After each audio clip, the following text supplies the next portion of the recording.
What's up, family? Man, I was talking to the queen last night, and we were just laying down and just chopping it up. And I was laying there and I was asking God afterwards, man, what am I supposed to talk about tomorrow? What am I supposed to, you know, share with the people? And that's normally what I do. I'll lay in bed and holding my wife and just talking to God, giving God thanks for her being in my life and just grateful for all the things that I have, and I'm asking, okay, what am I supposed to share, the next day? Speak to me, um,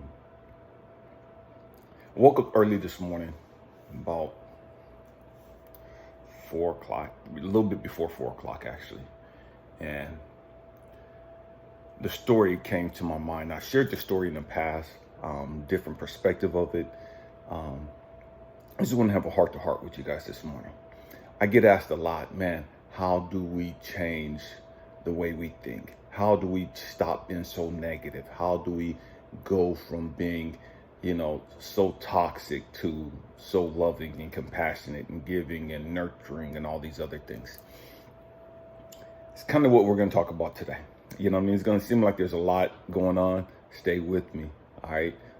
It's going to be life-changing, if you implement the things, And I share these things these tools with people all the time. And it's crazy because life is really simple, family. We complicate life. Life is easy as fuck. We just complicate it because we're overthinkers. We complicate it because of our freaking ego, our unresolved issues. That's what makes life so challenging. That's what makes life so complicated. You know what I mean? Life is not complicated at all. At all. It's our issues that make it complicated. It's our thought process that makes it complicated. Heard the story as a little kid. I'm going to add some to it and give a little twist to it and give a different perspective of it. There's a young man, happily married, preacher, early 20s. Him and his wife just wanted a family. They just wanted kids, they just wanted to have a family. And they were doing everything they can to have this family, for her to get pregnant and have some kids. She got pregnant several times. And each time she lost the child to miscarriage. One day she was coming home and she was just so mad and just so messed up over her losses, and she's crying out to God, just angry. What did she do to deserve this? And how come, God's not giving her this? And just going on. You guys know how we do. We become a victim and we, get all negative. And she's just so angry and so distraught, just crying to God, talking to him as she's driving home. And she's just anguished, how come she can't have a family? She's a God-loving woman. She teaches Sunday school. She's doing all this other stuff. She's helping her pastor. She's the first lady of the church. And she's doing all this stuff. And how come she can't have her own family? How come everybody else is having kids, but she can't? You know what I mean? How come all these drug addict women are having babies and dumping them in the dumpster and doing all this other stuff, but she can't have a baby? How come all these women are having babies and they're abusing them and mistreating them and they're not taking care of them, not loving them? They're pimping them out to be abused sexually and everywhere else for their drugs and all this other stuff. But she can't have kids, Why is God so unfair? Why is God so cruel to her? And she's crying out to God, just having this conversation with him. And she missed the sign. Saying danger ahead. And crashed. And died. The husband never lost his faith in God. The husband. Every time something went wrong, man, he dove deeper into the word. Every time something went wrong, he dove deeper into church. He dove deeper into his religious beliefs about God and just the whole gamut. He committed to the church more. Every time something didn't go right for him, man, he gave more to the church. He spent more time at the church. He spent more time trying to help people and all this other stuff, right? But he never dealt with the issues. Stay with me. A year later, there's a massive storm coming. Once in a lifetime storm. And the forecasters was telling everybody, we've never seen anything like this in our lifetime. We've never seen anything like this, and we probably never will see anything like this again. They're telling everybody, man, get out the area. Get out the area. There's going to be massive flooding, massive rains, just damage, just everything. Get out, get out, get out. This man didn't want to leave. Him and his wife built that home.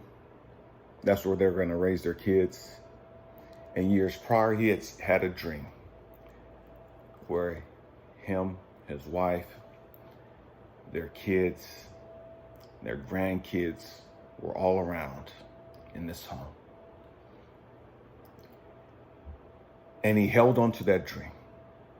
Every time his wife got pregnant and she had a miscarriage, he held on to this dream that God showed me. Man, I'm going to have kids. I'm going to have grandkids. And he never let that go. They're telling him, man, get out the house. Get out, get out. There's going to be a flood. There's going to be all this other stuff. He didn't want to leave. He was attached to the house. Stay with me. Stay with me. He's attached to the house. The storm comes. The rain comes. The wind comes. It starts flooding.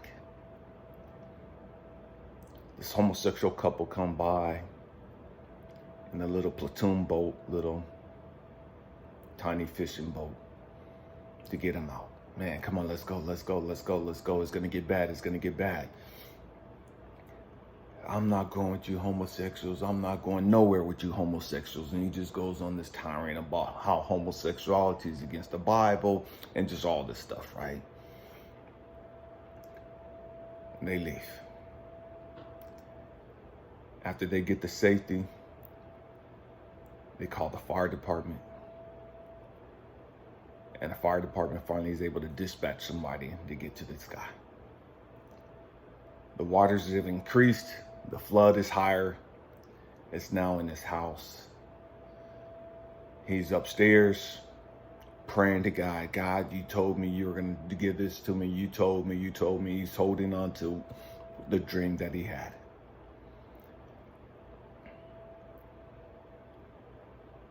Fireman shows up,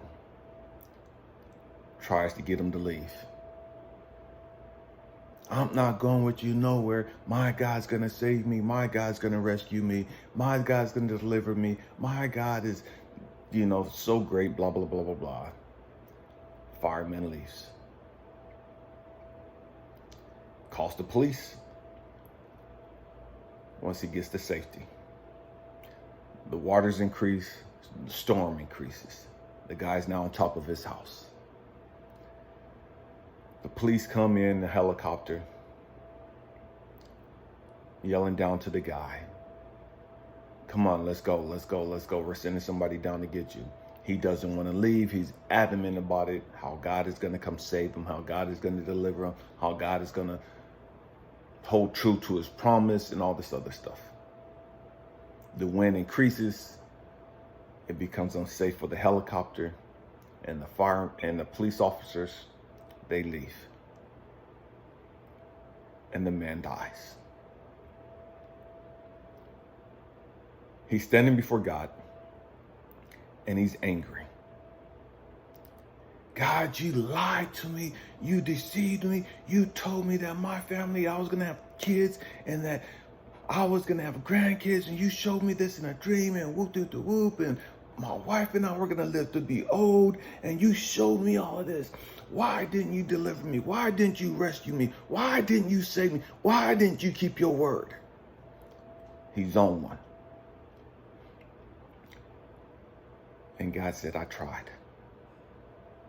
But you didn't listen. I tried. But you wasn't paying attention. He's like, what are you talking about? You tried. I said, I never told you And in the dream, you never saw your wife's face. The lady you were married to was not the lady you were going to have the family with. But you didn't want to listen. I sent you help, but you didn't want to listen. I sent different people in your life to talk to you, to encourage you, to inspire you, to challenge you. You dove into the word. You dove into your religious practices, but you never let go of the past.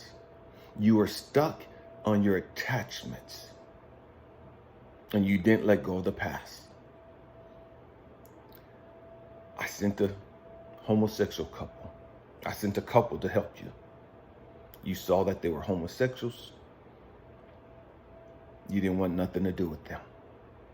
You didn't understand that I sent them again to help you. You didn't want nothing to do with them. They would have introduced you to your wife had you gone with them. The woman that you're supposed to have kids with. The woman you were supposed to marry and live out the rest of your life with. You would have met her had you gone with that homosexual couple. But because they were homosexuals, you didn't think they had anything to offer you. You didn't want any parts of them. Because you didn't think that I would use them. They came and said that you wouldn't listen. The fireman came. But because he was Chinese, again, you refused his assistance. You didn't want nothing to do with him. At all. He would have introduced you to your wife had you gone with him. You didn't want nothing to do with him. The police officers that came to rescue you, that was your last chance. They would have introduced you to your wife, to the woman that you were supposed to marry. But because they were black and Hispanic, you didn't want anything to do with them.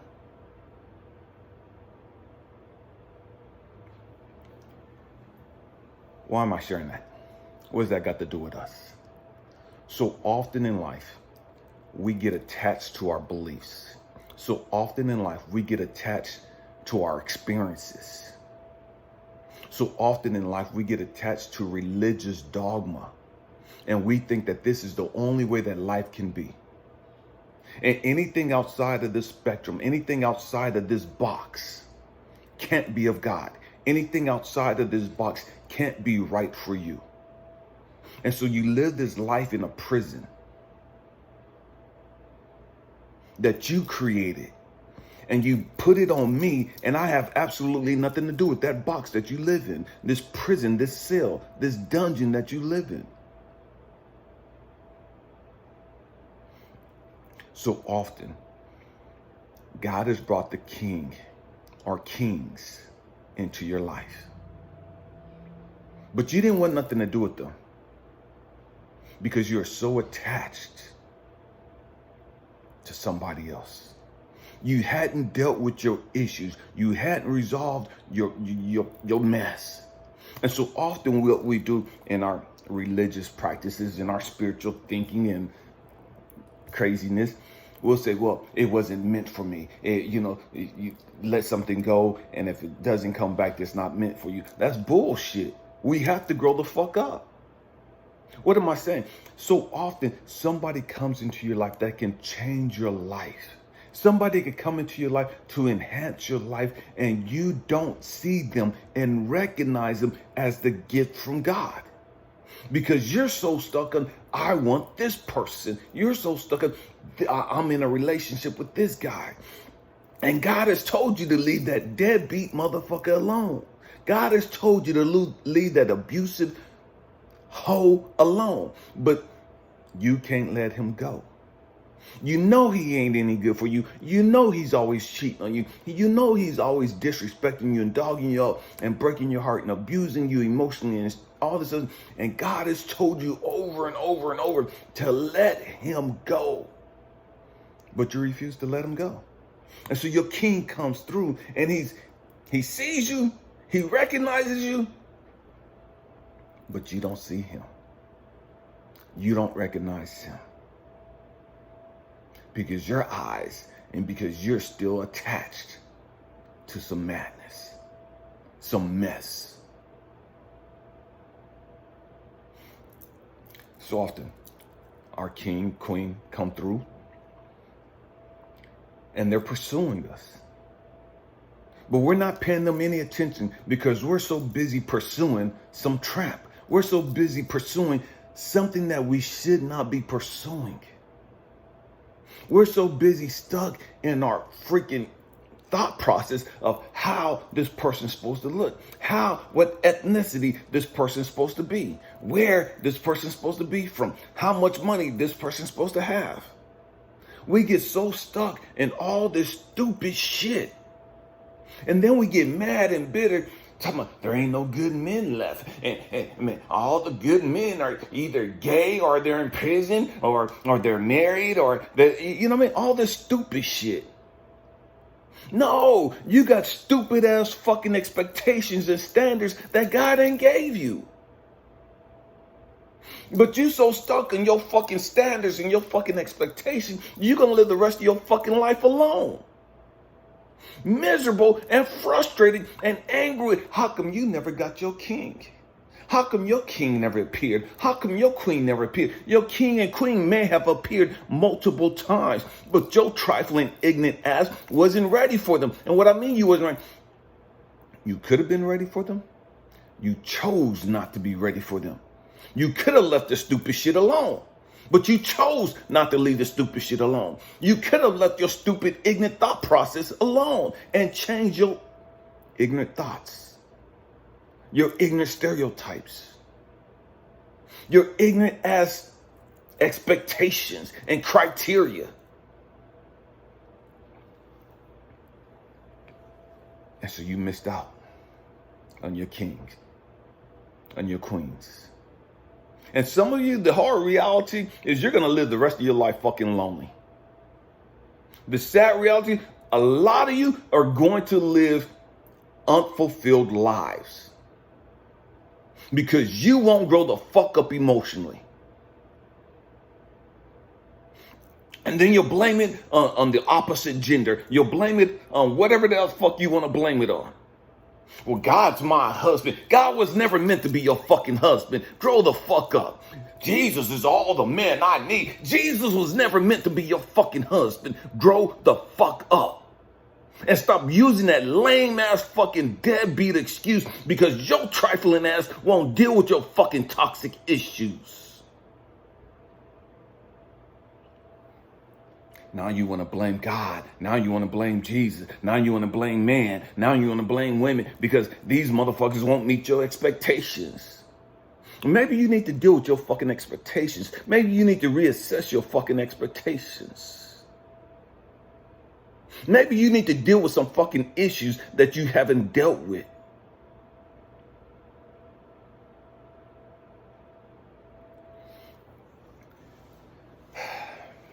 So I'm asked, how do we change our toxic ways? How do I get out of being depressed? How do I get out of being full of anxiety? How do I get out of being full of fear? How do I get out of just all the crazy shit that I think about? I'm not good enough and nobody's ever going to commit to me and love me for who I am and stay faithful. How do I change all of these toxic fucking beliefs? Can I change this? Yeah, you can change it anytime you fucking want to.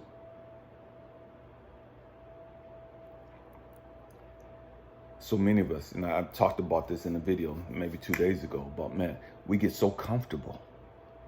We get so complacent in life. And because we get comfortable, we get stagnant.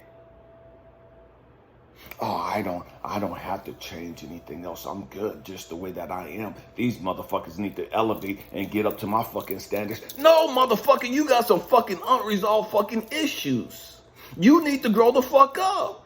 You still looking at deadbeats and talking about, well, they need to raise their fucking level. How come you don't need to raise your fucking level so that you can see your fucking king for who he is? How come you don't need to elevate your thought process and change your fucking toxic ass ways so you can see your fucking queen for who she is? You still looking at fucking hoes and tramps and hood rats. And you talking about, well, they're not marriage material. Your ass ain't marriage material either. That's why your ass ain't fucking married. I know this is a fucking hard word. We have to grow the fuck up. We have to deal with our shit. You guys know my story. All the shit that I've gone through as a kid. All the shit I've gone through as a young adult. And just people in and out of my lives. Losing siblings, losing a wife. Just all of that, right? And so I'm laying in bed one day and God's talking to me. He's like, okay, Elijah, I'm done. He's like, hold on, wait a minute. God ain't never supposed to tell me he's done. You know what I mean? What the fuck is this? How the fuck you gonna tell me you're done? He said, Elijah, you have to grow the fuck up. You have to change your thought process. You have to change your fucking belief system. I'm tired of playing these fucking games with you. I'm tired of you thinking you fucking so fucking smart. I'm tired of you thinking you so fucking deep. I'm tired of you thinking you all that and you got this shit understood. You got all these fucking books. You read, I had over 800 some books in my library. And I've read over 75% of them. I studied Wayne Dyer for freaking years. I'm talking about 15, 20 years. Thich Nhat Hanh and just all these great minds, you know what I mean? Sherry Huber, just all these great writers and just intellectual beings, right? And guys, I didn't bring you to this motherfucking planet to regurgitate all the shit that they were talking about. The stuff that they were saying was profound, but that wasn't for you. Stay with me. I told you to come spend some time with me. I told you to meditate. I told you to come talk to me. I'm like, okay, God, my bad. You know what I mean? My bad, you know? So get a book out. Go get your little book. So I got my little journal, right? He said, I want you to do this gratitude. I want you to start writing title this your gratitude journal. And twice a day, when you get up in the morning, first thing in the morning, I want you to write down 5 things that you're grateful for. Every morning, before you get out of bed, have your notebook and a pen right there by your bed and write 5 things down that you're grateful for. Before you get up to go pee, before you grab your cell phone, before you put your foot on the fucking floor, you better have written 5 things in your book every day. Second thing I want you to do, every time you go to bed, the last thing you better do is grab that notebook and write everything that you're grateful for that you experienced throughout that day. That has to be the last thing that you do. And I'm like, God, why? How come I just can't just do a simple, I'm grateful for this and be done with it? He said, are you going to fucking listen or not? There you go again, acting like you know every fucking thing. Acting like you're smarter than me. My bad, God. My bad. And so what that is, I started to do it and I was like, okay, I'm going to do this for 30 days. And that was my challenge, to do it for 30 days. I did it for 6 months. 6 months I wrote in that book. It completely transformed my life, completely changed everything about my life. And I tell people this, man, get your gratitude journal and do, but nobody fucking does it. They'll do it for a couple days and that's it. Oh, it don't work. No, motherfucker, you don't work. Your fucking thought process don't work. You're fucking lazy. Because you've gotten fucking comfortable. And, I just don't have time to do that. But you have time to sit here and be a fucking negative Nancy. You don't have time to write in the gratitude journal, but you have time throughout the whole fucking day to sit here and be frustrated, full of anxiety, full of fear, full of doubt, full of suicide, and all this other hateful, negative, toxic fucking shit. You have time for this fucking drama, but you don't have time to rewire your fucking thought process. You don't have time to rewire your brain. And what God was showing me was, Elijah, you're going to rewire your brain. You grew up a fucking victim. You will not be a victim any longer. You grew up in a toxic ass family with toxic ass belief systems. You're not going to be that anymore. You have to change that. And the only way to change that is by changing or rewiring your brain. How do I rewire my brain, God?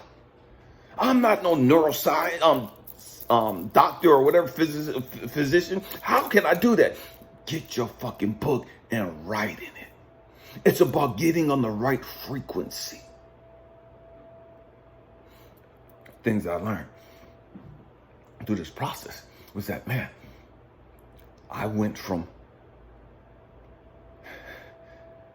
being so negative. I went to being completely the total opposite. I'm the eternal optimist. Everything's always working out for me. Everything is always working out for me. And things that I tripped out on was that, man, the more I wrote in my gratitude journal, getting first thing in the morning, writing those 5 things, that put me on the trajectory of positive thinking. That started my day off on the right foot, on the right path. I'm thinking positive. Man, I'm in alignment with God, source, the most high, universal consciousness, whatever you want to call it. I'm in alignment.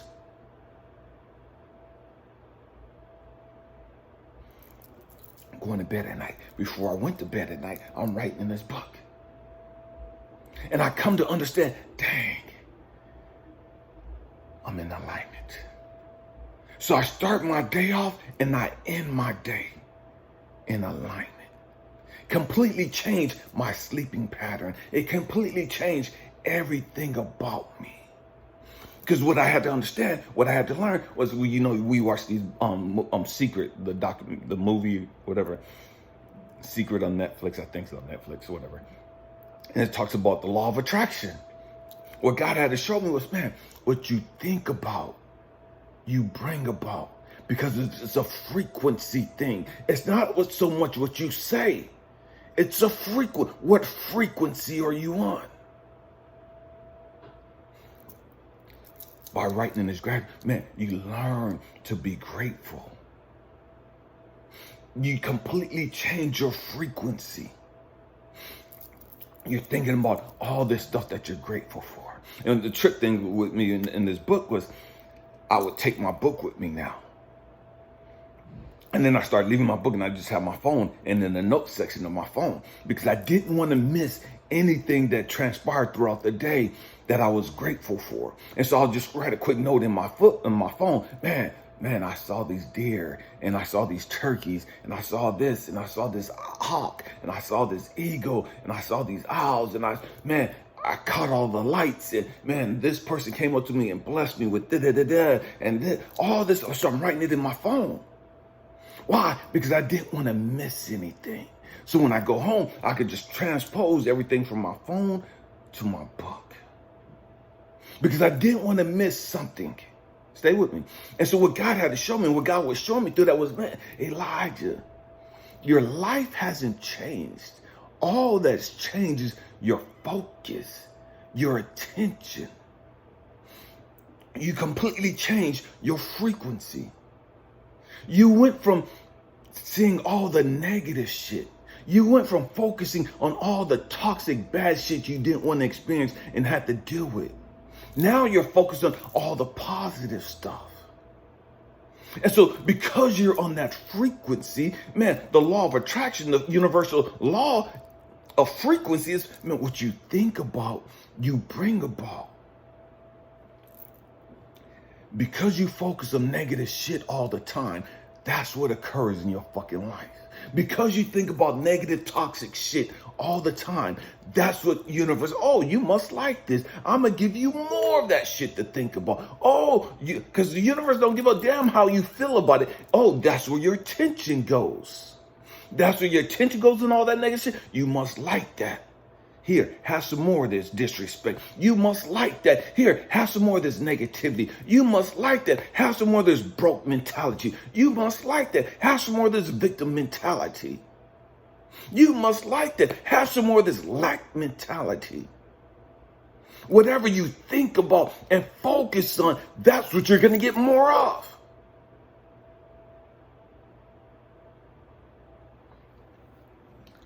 You think positive. You think all the beautiful things in life. You think all the things I got to be grateful for. Oh, you must like feeling like this. I'm going to give you more reasons to feel like this. You must like being happy. Let me give you more reasons to be happy. You must like having joy. Let me give you more reasons to have joy. You must like having peace. Let me give you more reasons to have peace. Let me give you more reasons to be grateful and to operate on this frequency. Because that's where your focus is. That's the frequency you're on. Therefore, that's what you must want. Your wish is my command. Voila. You have no peace. You have no joy. Because you're not on that frequency. You're on all that other negative bullshit. You're on that negative bullshit. You're always looking at the worst. You're never finding a reason to see the silver lining. What is the lesson in this? What is the message in this? What is the blessing in this?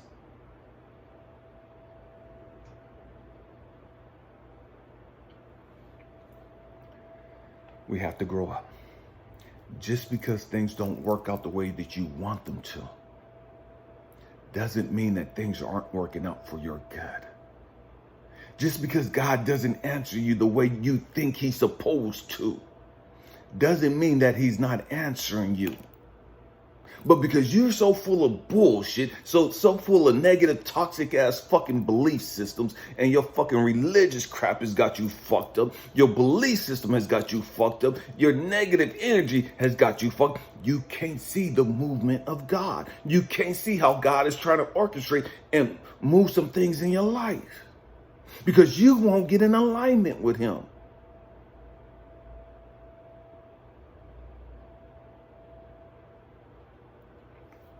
You're looking at all this negative shit. You're focused on all the wrong shit. You're fixated with the wrong shit. You're attached to the wrong shit.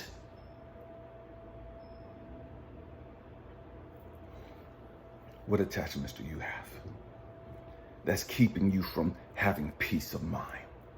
What attachments do you have that's keeping you from experiencing joy and love? What attachments do you have that's keeping you from reaching your full potential? What attachments do you have that's keeping you stuck in that negative cycle of lack? Not enough money, not enough food, not enough time, not enough anything. What attachments do you have that's keeping you stuck and keeping you from your king and your queen?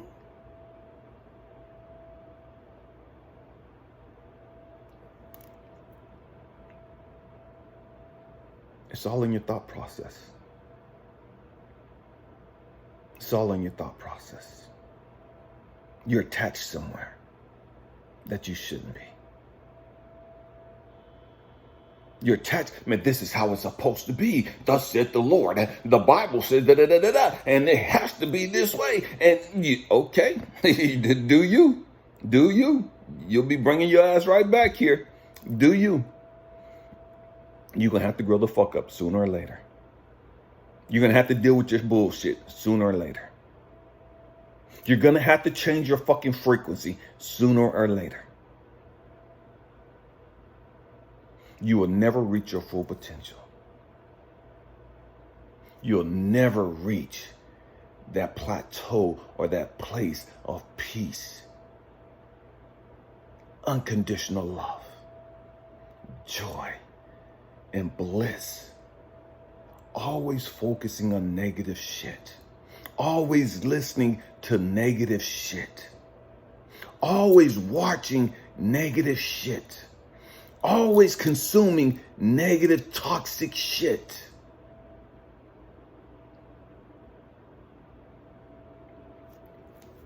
How do you change your frequency?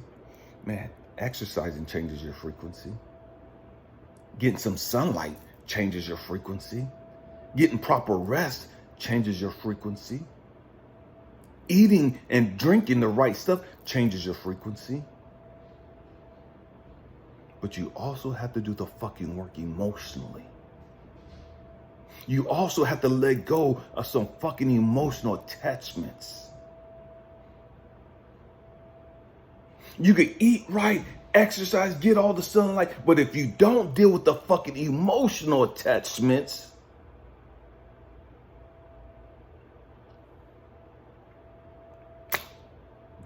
it is what it is. We have to grow up.